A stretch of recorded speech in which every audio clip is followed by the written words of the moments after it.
Well, hello and welcome to part two of the wave energy unit. So in part one, we kind of talked about all the different properties of waves. And now in part two, I want to focus on one particular characteristic of wave, and that is its speed. All right. So we'll call this wave energy. Remember, you should be listening to the audio, not just reading the captions. That's a shortcut. It won't work very well for your brain to stick very long. So this is wave energy. Part two. And the subject is speed. So I'm going to describe what speed is, try to show you how to not get it confused with other properties of the wave, and then we're going to look at different ways that we can calculate the speed of a wave. All right? So let's just start with what you know about speed in particular. So I'm going to describe wave speed because I'm going to use some terms, particularly just about waves. All right. So a lot of times the phrase that we'll use when we're asking for a speed is we will say how fast. So like in your car, if you say how fast is somebody moving, you read the speedometer. You know, maybe it's 50 miles per hour. If on a residential road, maybe it's 20 miles per hour. Okay. And you have a sense of what that means. So we're not talking about cars or people here. We're talking about how fast a wave crest would move. So picture a crest moving, and I'm going to show you an animation here in just a second. So we can use crests or troughs, really doesn't matter. So we can say wave crest or trough. And if you're looking at longitudinal waves, this would be like a wave compression, the part where the medium is kind of squished together. But it's rare that we're looking at longitudinal waves anyway. So it's how fast a wave crest or trough travels through the medium.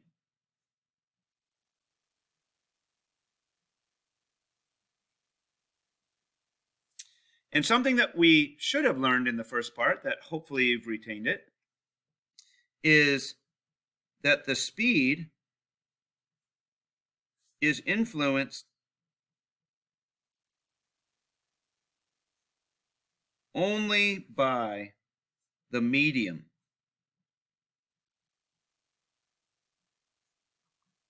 Remember, the medium is what material the wave is traveling through. So ocean waves travel through water. My sound, the voice that you hear, is traveling through air. So it's some characteristic or property of that medium determines how fast waves move.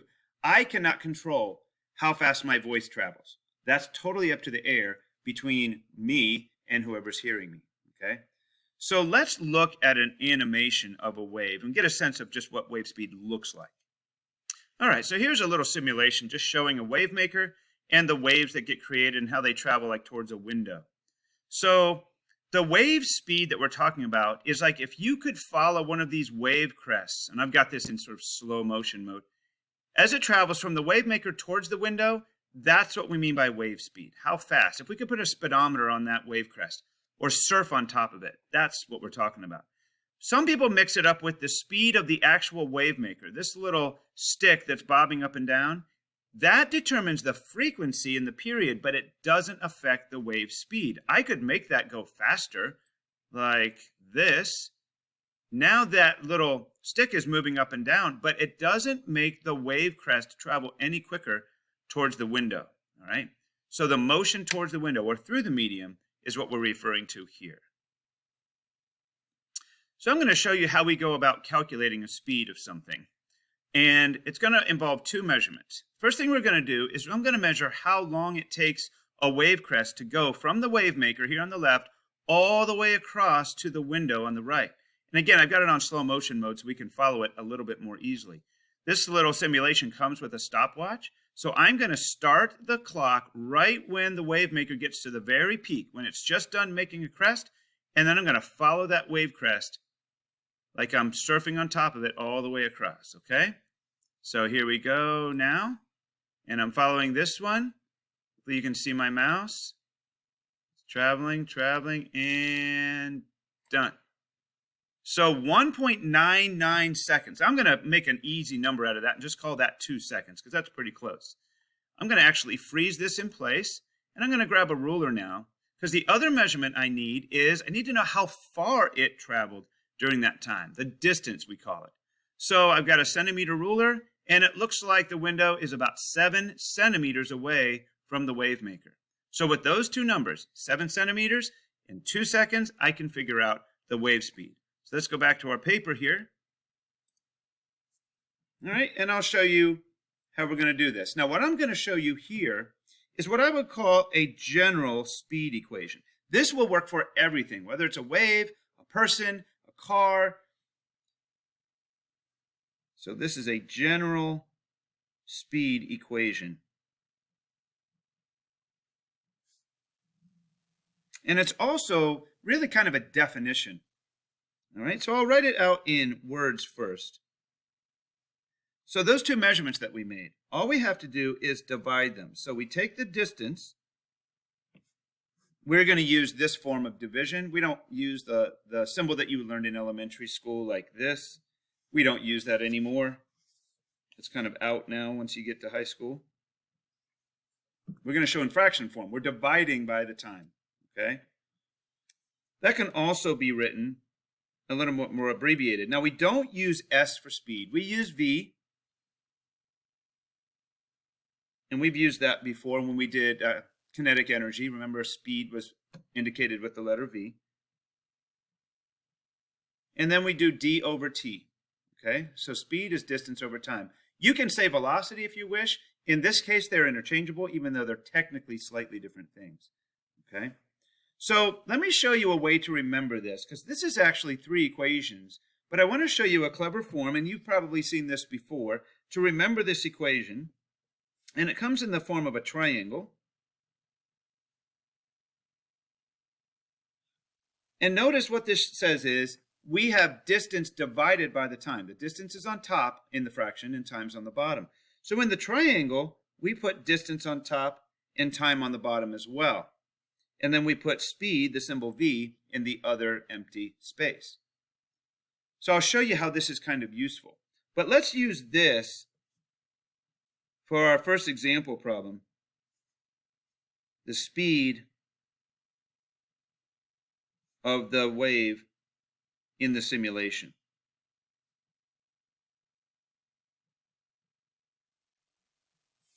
Okay, now remember, I always expect 3 steps when you do math in here. Step 1 is to write the letters for the formula or the symbols. Step 2, you plug in the numbers from your problem. And step 3 is to actually do the calculation. So step 1, we would just write V equals D over T, just like I had over here. And yes, I want you to write that every time you use it. And then we're going to plug in the values that we measured on the simulation. So I measured 7 meters of distance. Make sure you don't put the 2 seconds on top. That's why we write this. D is distance. It has to be the number of meters that it traveled. Time is the 2 seconds. And remembering, I remember that I'm rounding off that 1.99. And then I grab a calculator, or since I divide by 2 a lot, I know this one. Oh, I'm sorry, this is centimeters. Forgive me, you probably noticed that. That ruler was in centimeters, not meters, okay? So 7 centimeters. Hopefully you have a little bit of space to fill that in. So my calculator would give me 3.5 centimeters per second. That is the speed, okay? Now, how else can we use this little triangle? Well, suppose we say, okay, what if the screen was longer and I could see more of that wave and watch it travel for 30 seconds? So in example number 2, I'm going to say, how far would the crest travel in 30 seconds? Question mark. Just about ran out of space there. So now let me refer you back up to this triangle. This, I said, is actually 3 equations wrapped into one neat little package. It's easier for your brain to remember one thing rather than 3. So in this particular case, in number 2, I'm asking how far, what distance could it go if I gave you a different time? Not 2 seconds, but 30. So the way we do this is we cover up with the finger, cover up whatever you're asked to find. And then what's left shows you what kind of math you need to do. Things that are next to each other in math are being multiplied, not divided. Things that are on top is the top divided by the bottom. So in this case, I'm going to multiply velocity times the time, or speed times time. You see how I even use those interchangeably. Sorry if that confuses you. So step one on this one would be to write d equals v times t. I like to use the little dot for multiplication rather than an x. X can almost look like another letter. I don't want to get more letters in here than I need. Okay, in step two, I'm okay with you just writing your speed and your time in. Now, this is the same speed that we had in the previous problem. So this is 3.5 centimeters per second. Every unit should come along with its number. And then we're multiplying by how long, how much time we're giving it. In this case, 30 seconds. I'm sorry, there's a dot there that I didn't intend to be on there. I'm going to try to clean that up. 30 seconds. I don't know when I made that. You can go back to the video and see it. So 3.5 centimeters per second times 30 seconds.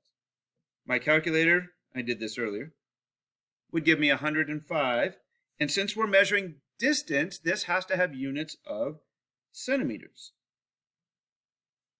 I sometimes will put a box around my answer. It's easy to find it then. I appreciate you doing that too, although you don't have to. Okay, so there you go. We've used this two different ways now. Now, there would be a third way that I'm not going to show you just so I can keep the video moving along. But what if somebody says, how long will it take for this wave to go a certain distance? Then we would cover up with our finger how long it would take, which is the time. And then we get distance divided by velocity. That's the third of the three equations kind of wrapped into that one form there. Okay? All right, let's look at two other forms of this equation that we could use that are particular just for waves. I'll go back to the simulation now. Okay, so I'm going to show you a clever alternative for using distance over time. Maybe you don't want to take all the time for this to go all 7 centimeters over. So what if we use one wavelength as our distance? So I want you to watch the wave maker here. The wave maker makes one wave by going down and then up again. Okay, so I'm going to pause it right there. Now watch, I'm going to let it do one wave and then I'll pause it again. Here we go. There we go. That was one wave. So that short little burst of time, tiny little amount of time, is how long it took to make one wave. Well, how far did the previous wave crest travel?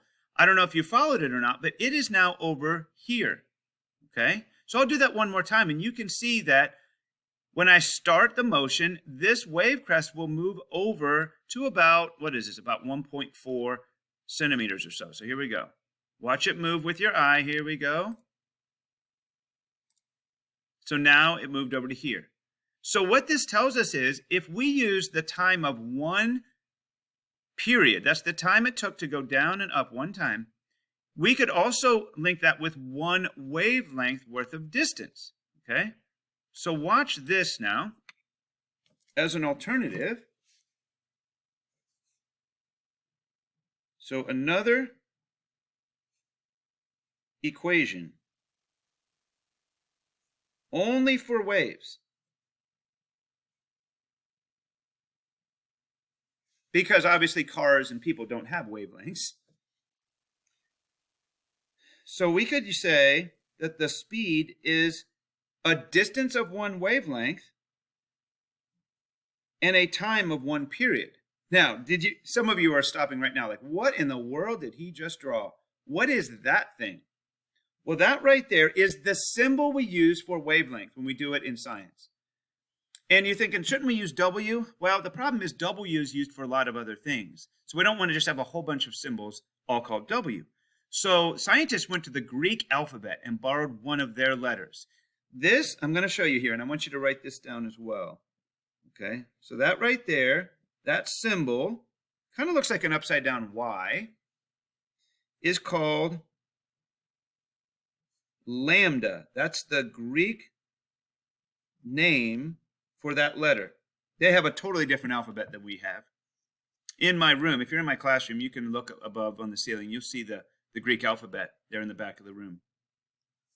And it means wavelength. So I'm sorry I have to use some weird letters for you, but that's just what we do. Okay? So if you sound real fancy if you start speaking in Greek. If somebody said, "What'd you learn in school today in science?" Just say, "I don't know, that stuff's all Greek to me." Little joke. Okay, so what does this mean? It means we have another form of this triangle that works for waves, where if we use the wavelength in place of the distance and the period in place of the time, this will work for waves. So here's what it would look like. We still have speed down here, but now it's wavelength, and I'm using capital T, remember, for period. Very important. Capital T is specifically the time to make one wave. Little t was the amount of time that went by while we were running the stopwatch. They're different things, even though they're both measured with seconds. Okay? So this is used the same way that the triangle up here was used. If you're given two of the values on here, cover up the third one, and it will tell you what form of the equation you should use. All right? So wavelength divided by period can give you speed, or if we cover up wavelength, the speed multiplied by the period will give you the wavelength, or if we want the period, it would be the wavelength divided by the speed. Kind of neat, huh? Okay, and here's a third form. I decided to try to squeeze it on this page. I've got just enough room left. Do you remember this, that frequency and period are very similar to each other? They're actually inverses. They're related. The faster the frequency, the higher the frequency, the lower the period, okay? So instead of dividing by a period, we could actually multiply by a frequency and we get the exact same result. So that means that speed could also be written as wavelength times frequency. Again, this is basically this equation right here written, instead of dividing by t, I'm just multiplying by its inverse, its reciprocal. And you know from math class that those are totally the same thing. So that means that this form of the equation can be turned into its own little triangle. Except notice this time, the v is found by multiplying two things. So I can't put it down here. I'm going to put the speed up top. And then wavelength and frequency are multiplied if I want to find the speed that way. It's not unusual at all to be able to measure the wavelength and the frequency, and then you can calculate the speed without measurement, because that's probably the hardest thing to measure about a wave is its wave speed. All right. So, okay, so what do we got here? Can we get it all on the screen? We can if I do this. There we go. So we've got all three triangles, and yes, I want you to commit these three things to memory, which is not going to be hard if you use them enough times, and to be able to use them as I showed you in these two examples here. Okay. Just takes a little practice, which I will give you, and I know you can master this with enough. All right, well, 18 plus minutes. This is plenty of time. Hope you've gotten your money's worth. Now we'll put it to practice. Thanks for watching.